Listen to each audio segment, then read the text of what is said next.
जरूरी नहीं है।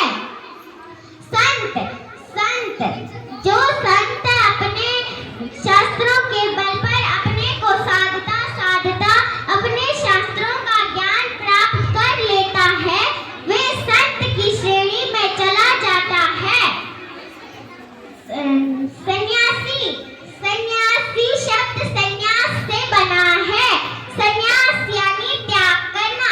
यह अपनी सभी चीजों का त्याग कर देते हैं, चाहे वो प्रकृति ने बनाई हो या फिर इन्होंने खुद अर्जित की हो। योगी योगी शब्द योग से बना है।